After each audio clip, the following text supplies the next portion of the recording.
This is the Taiwanology podcast from Commonwealth Magazine, where we discuss Taiwan matters and why they matter to you. Coming to you from Taipei, the capital of the freest nation in Asia. Welcome to the Taiwanology podcast. This is our debut episode. I'm your host, Guangying Liu from Commonwealth Magazine. Usually I cover energy and climate, but I also manage Commonwealth English website. You must be asking yourself, why does the world need another podcast? There are already a lot of podcast episodes talking about Taiwan's future. But I believe that the world needs to hear from Taiwan. So we have seen the past few years, Taiwan has evolved from a place that's often confused with Thailand to a reluctant protagonist of a lot of cover stories, including an Economist cover story that calls Taiwan the most dangerous place on earth. I believe that Taiwan is not a chess piece in the US-China relations. It's more than that. And we need to hear what Taiwan has to say. In the Taiwanology podcast, we'll be talking about geopolitics, industry, culture, and many other topics that matters to Taiwan and matters to the world. And we'll be coming from a Taiwan perspective. For our debut episode today, I'm very happy to have Miin Wu Min-chiu, the chairperson of Macronix International, a very important chip company from Taiwan.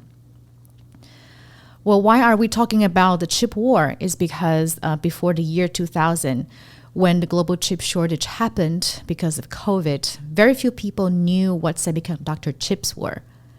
It's only now that people know that your iPhones, your Nintendo Switches, even your washing machines cannot function without these chips. And what's more surprising is that more than 90% of the advanced chips are actually produced in Taiwan. I think it's time that we have to talk about Taiwan's role in the global supply chain, and most importantly, its role in the chip war. I'm very honored to have our guest today. Sitting in front of me is Mr. Miin Wu, the founder of Macronix International. He has worked in Intel before and has over 50 years of experience in the industry. If you have a Nintendo Switch or a Canon camera, chances are you have Macronix products in your devices. Welcome to the show, Mr. Wu.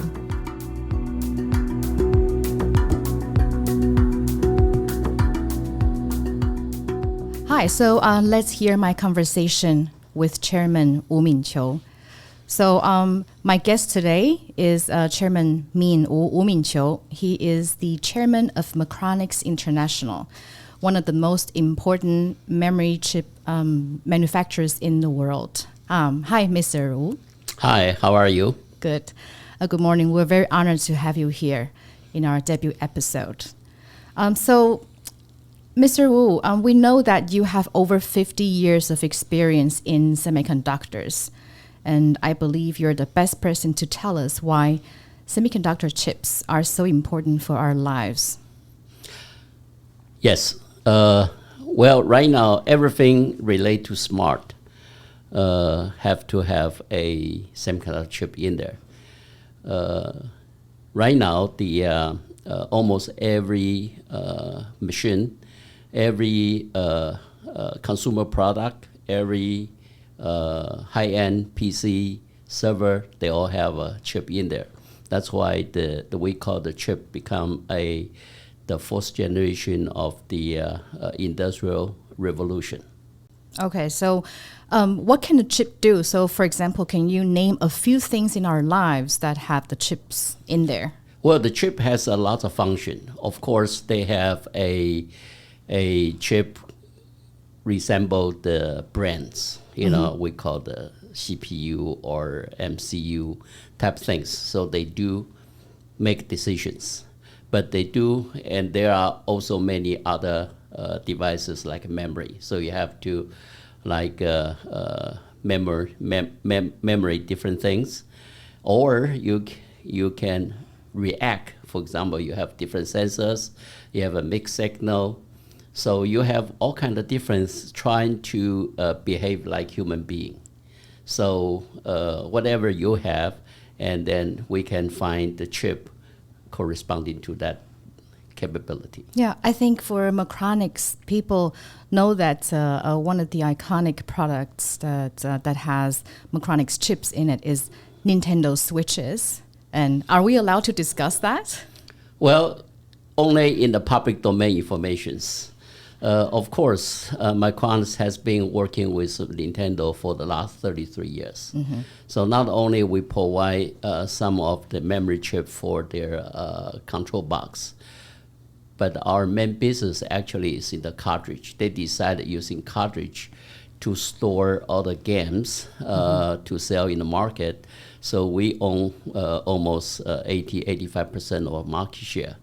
So that is the big business for us. And because the semiconductor improvement, therefore they can make the game much more interest. Wow, okay. So folks, take note. Your Nintendo Switches cannot work without Macronix. So let's talk about the company you founded. So Mr. Wu, you founded Macronix International in 1989. And now it's the world's leading flash memory chip makers. Can you tell us how it all started for you? Well, since day one, I like to do something on myself. Way back to college days, I majored in the semiconductor. At that time, semiconductor just a beginning. Nobody heard of it, right? Well, at that time, I would say even the textbook is just only a few available. So I think I choose semiconductor is quite interesting. But at that time, the semiconductor industry is very small. Mm-hmm. But when I went to Stanford to study material science, so I decided, Silicon Valley is one of the biggest place for semiconductor industry. So I decided to participate that. But having idea to found the company, actually that's start from my Stanford days, because Stanford, the professor, student, they all very, very good to start something. Mm-hmm. So I inherit that spirit. So I decided to do something on my own. Mm-hmm. But however, in the USA, most of the venture capital, they only invest on software because they think semiconductor manufacturing is too expensive to build, mm-hmm. and the risk is very high. So the only chance for me will be coming back to Taiwan, because Taiwan already built up something in the beginning through Mr. Li Guoding. Mm-hmm. They established this industrial by starting a ERSO organization in Italy.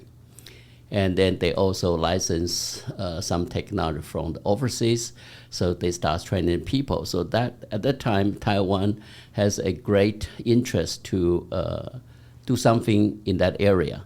So I decided to start a company inside Taiwan. Yeah, I think this is a perfect segue to my next question, because you mentioned the role of Taiwan and KT Lee. I think people who are outside of Taiwan would be very curious to know what makes Taiwan so good at making semiconductors. What's the secret, if you could let us know? Well, I believe the KT Lee started the industry, but the person who really triggered Taiwan Semiconductor is the professor from Jiao Tong University. His name is Hu Dinghua. Okay, so from Hsinchu. Yes, okay. Yes. And that time when KT decided to do something about semiconductor, so he was hired to be the head of the ERSO organization. I believe they are choosing a very appropriate approach. So what that means, not only they invest money to build R&D laboratory, they build the trained people, they learn the technology, but in his mind, the best way to grow the business is let them to fight in the market. What does it mean, let them fight? Yeah, so that means is once they build up all the know-how, train the people, and they spin off the company.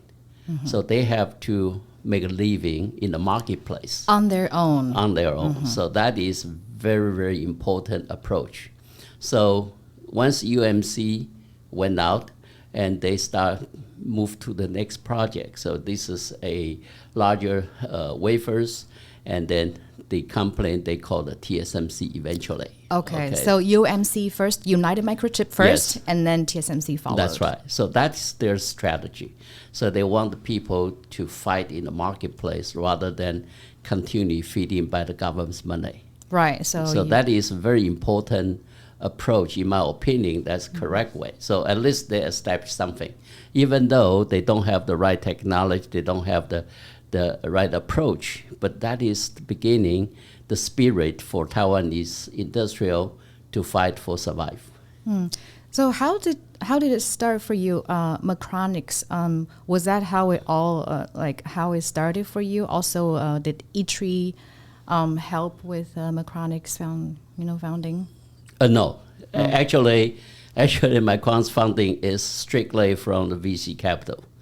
So I got no support from government whatsoever, even today. Okay, so what happened is that as I mentioned, the capital, venture capital in the United States, they don't support in the hardware, and Taiwan just get started, so they are still willing to take the investment into the manufacturing area. Right. So I decided to move to Taiwan. And because I can find some money. But that money is very little. How can I survive? At that time, Dr. Hu told me, he said, well, if you want to try to do something in manufacturing, you will face the challenge from ERSO, because that's where their territory, right? So basically in my business plan in the beginning, we are highlight on the product development, because the product, in my opinion, is more important than manufacturing in the long run. So what I did is I hired, in the first 2 years, almost 40 senior engineers from United States and moved them back to Taiwan. At that time, even in the United States, they call this is called reverse brand drain. That's very important because we need experienced people, and we have huge amount of people who are willing to come back. That's really forming the basis to train the people and develop new products. So how did you find these engineers, and how did you convince them to come to Taiwan? Well, in my opinion, language is one problem, right? Because most of Taiwanese students who went to United States with age 22, 23, or 24, right? Visas. So that's right. It's getting too old to learn the language. So English has never been our native language. So when we work in the industry, then we have a problem to express ourselves. So my experience is in the United States, not only you need technically sound, but also you need to communicate with people. Because of that, I think most of Taiwanese engineers, they are good, but they cannot promote because they cannot communicate with Americans. So are you saying that there is a bamboo ceiling issue? Yes, or you can say the glass ceiling. We can never really move on. So it is easier for me to convince them that if they coming back, and then they will have the chance to develop something interesting and grow themselves into a higher position. So I think that is a very, very good reason to recruit those peoples. And that those people provide a very important basis to develop Taiwan semiconductor technology and the products way back to 33 years ago. Yeah, I imagine if I were one of them, it would have been very difficult for me to make this decision. Imagine if I have a good job in Intel or Texas Instrument, those big companies, I could probably have a really good life, and I probably don't have to work very hard. But if I'm coming back to Taiwan, it means we're starting from scratch, and we're working on something that nobody has ever seen before. So what was the vision you provided that managed to convince them that, yes, let's build something together? Well, I think money is never be their concern, because in Taiwan they cannot make more money, but a chance to grow in their career is much higher. So I think that's the reasons why they decided to come back. Okay, so yeah, that's very uplifting, very encouraging. So it takes a lot of grit and maybe a spirit of entrepreneurship to be, to make the decision. So another question is, you're talking about the talents. So it sounds like a key factor in Taiwan's success story is really the talents you're able to have access to.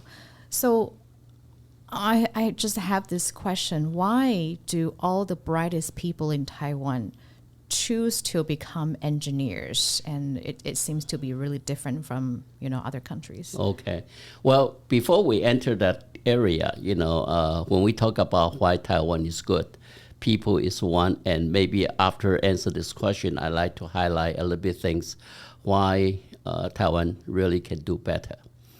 Way back to early days, Taiwan actually is a just island, no economic development, no matter who is in control of Taiwan, until 1948.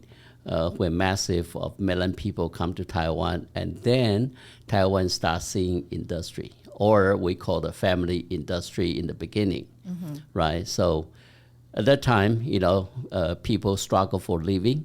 We have very low living standard. Whatever the money we can make, everybody's happy.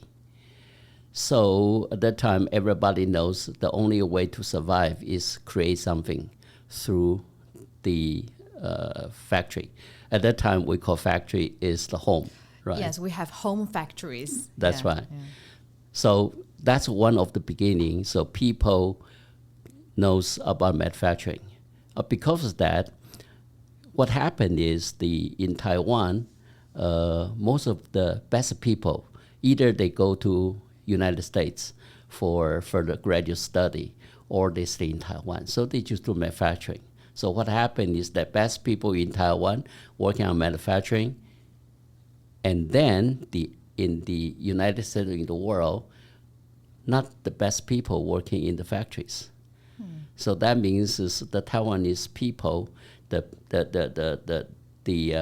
participation people are very, very good in their class or in their minds.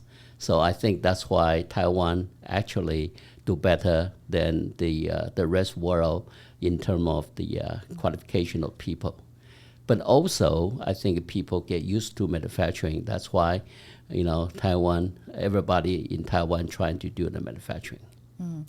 So I think this spirit makes Taiwan really experts in manufacturing.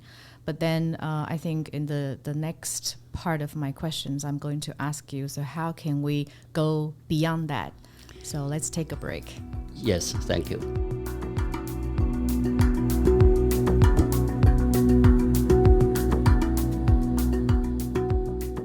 Welcome back to Taiwanology.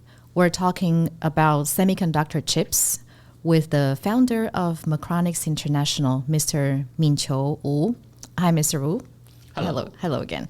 So we were just talking about how talents are crucial for Taiwan's ability to make world-class semiconductor chips.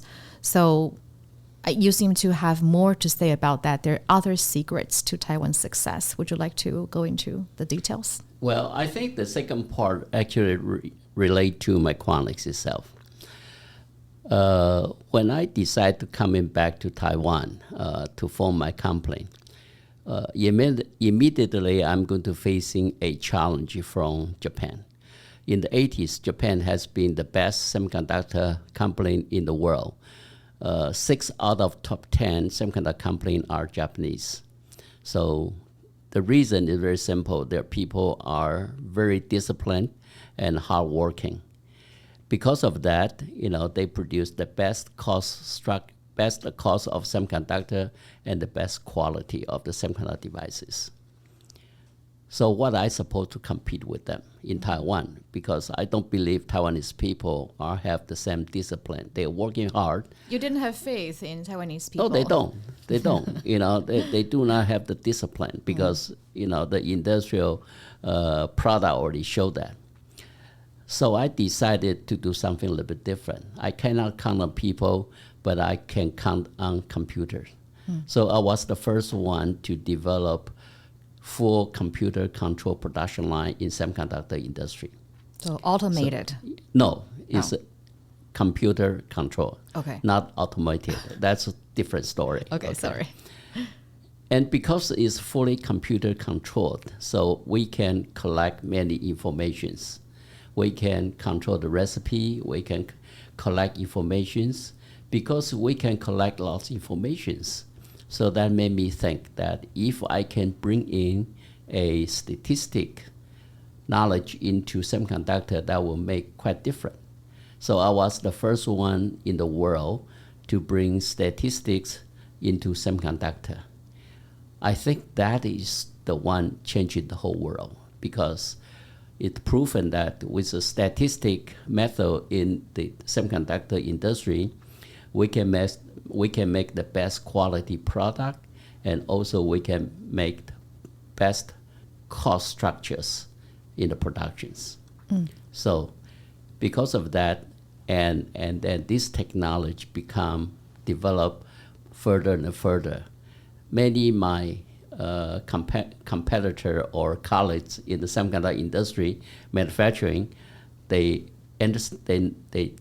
knew that, and they start hiring my people away to develop that. Now this technology is proven that AI will be very good for everything. So 33 years ago, I developed this AI, and this AI make the Taiwan semiconductor manufacturing the best in the world today. So that in is other very words, important. It was like a more intelligent way of manufacturing. So instead of a more manual way, so you use computer-controlled processing. Not only that, actually this technology can apply to many equipments. So we can understand why we are seeing some low yield wafers. And then with that, so we develop maybe cleaning technology. We can developing so-called chalk technology. We can develop many different technology together based on the many information we collect, and then that's make the Taiwan the best. So now you can see when we have a factory move to overseas, there are many supporting industry will go with it. The reason why, because they can provide many other information together. Right. So this is the reason why making Taiwan become a center of the semiconductor manufacturing. Yeah, so it's a cluster, and it's a group of people who are working together to make manufacturing more advanced by the day. And I think Mr. Wu touched on a very important topic that we also want to talk about today, because our topic today is the chip war. So we have seen that the U.S. introduced its CHIPS Act last year, and we also saw that TSMC had a tooling ceremony in Arizona earlier. And also we're seeing the same development in Europe. The European Union is trying to do the same thing. Everybody seems to want a piece of Taiwan's most advanced manufacturing technology on their own soil. So what does it mean for Taiwan when the most advanced manufacturing of the chips will also appear in other places other than Taiwan? Well, it is proven that Taiwan is the best manufacturing place. Even Micron established manufacturing center in Taiwan. So that is the facts. But why TSMC went to overseas?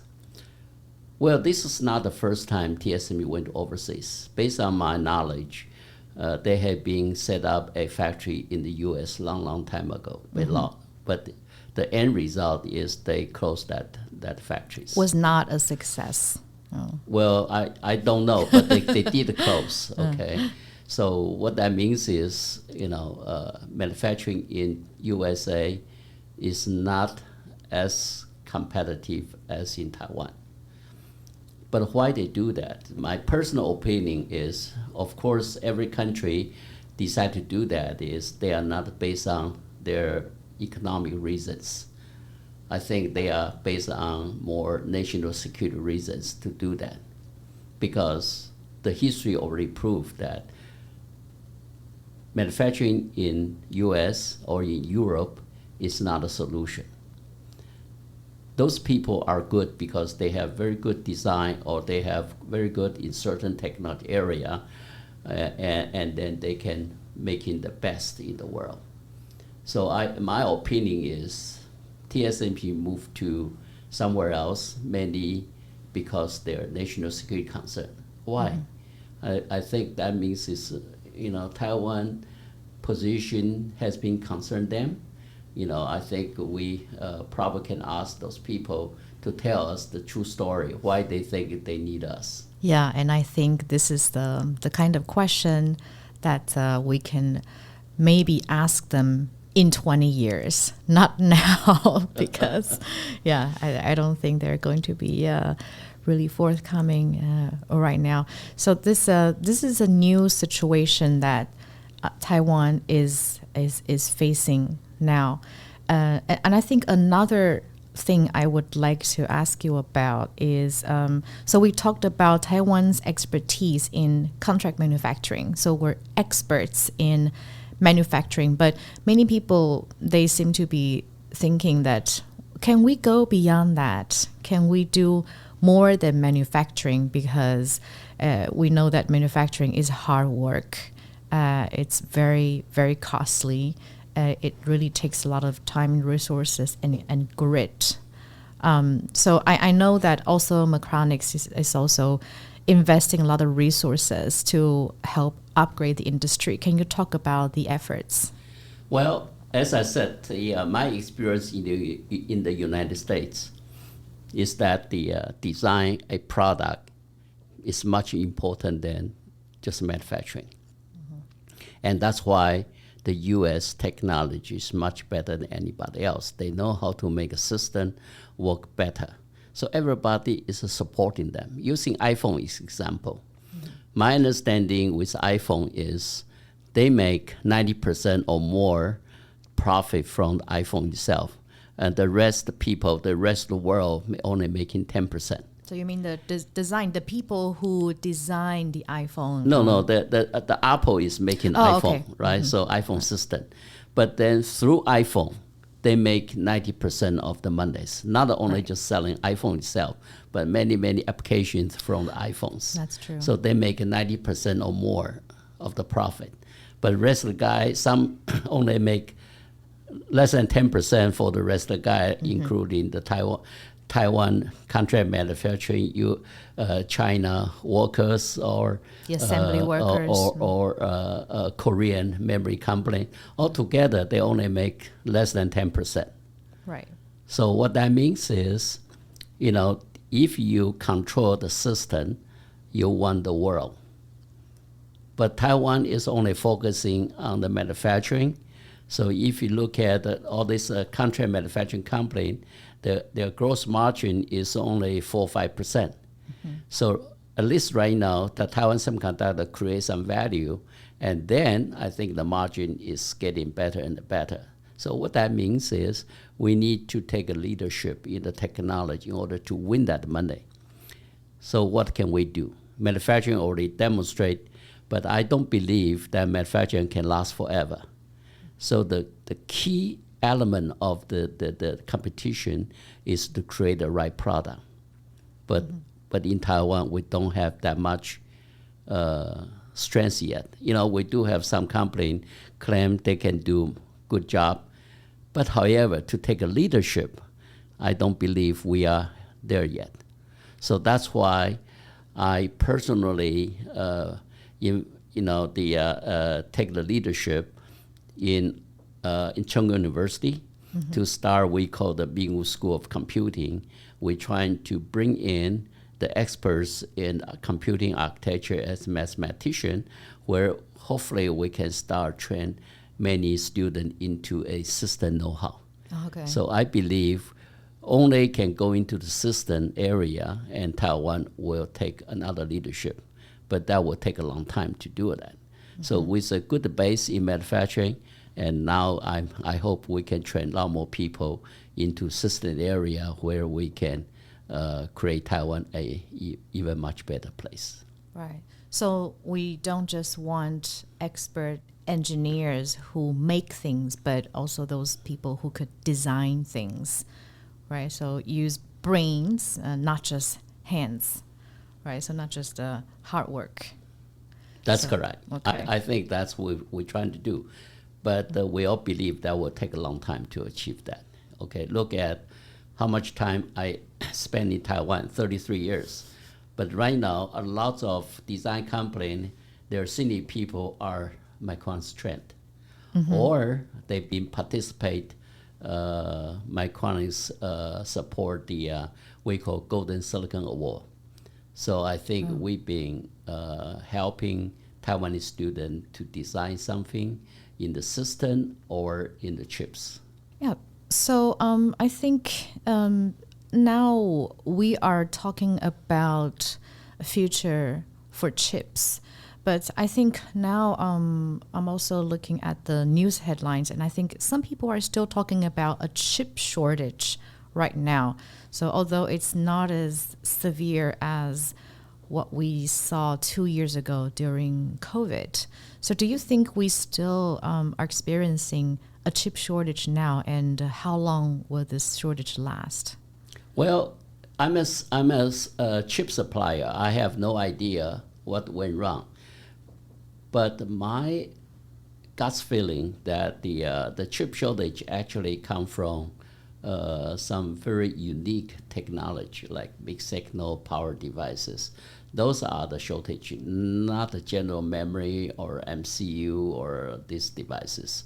So what that means, if you look at all the financial report, for example, you look at Infineon, they can make lots of good monies. But if you look at Samsung and Hynix, they lose a lot of monies. So what that means, they all chip supplier, but one is memory and one is power devices, system devices. They make much more money.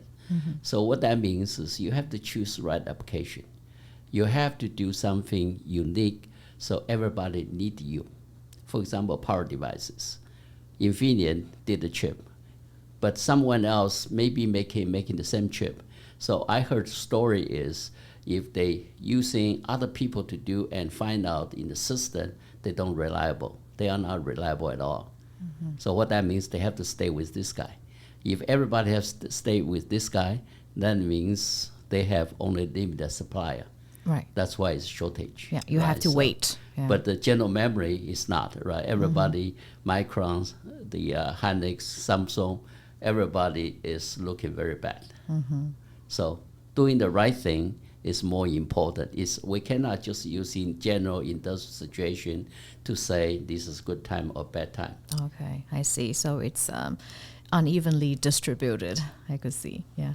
So I think we have learned a lot today, and there's just one thing that it's my burning question. I feel that Mr. Wu, you're a very positive person because you have this nice smile on your face. But I think semiconductor industry must be really high pressure. How do you deal with the pressure every day and stay positive and upbeat? Yeah, tell us your secret. Well, I think that is proper personality. When I grew up, I've been facing all the tough situation already. So all my life, I have to deal with the problems. So I think that's why make myself much more easy on facing problems. Even though my client has been in deep trouble before in the early 2002. And then I think I can very coolly to solve the problems in 3, 4, 5 years, and then the company become a profit. So if I cannot against those pressure, then I'm in trouble. So naturally, I believe I have that kind of capability to deal with the pressure. Yeah, so I think we all have a lot to learn from you. And I could also divulge a secret of Mr. Wu. He doesn't have a mobile phone. I think that's the secret of staying happy, actually. Yeah. So thank you, Mr. Wu, for coming in today. We had a really nice conversation. Thank you. Thank you for the opportunity. Thank you. Thank you. Bye-bye. Bye. Thank you for listening to the Taiwanology podcast. This show is hosted by me, Guangying Liu, produced by Weiru Wang and Benjamin During, with the help of Greg Yao. Check us out at english.cw.com.tw. Links are in the show notes. If you like our show, please subscribe, rate, and leave a review where you find this podcast.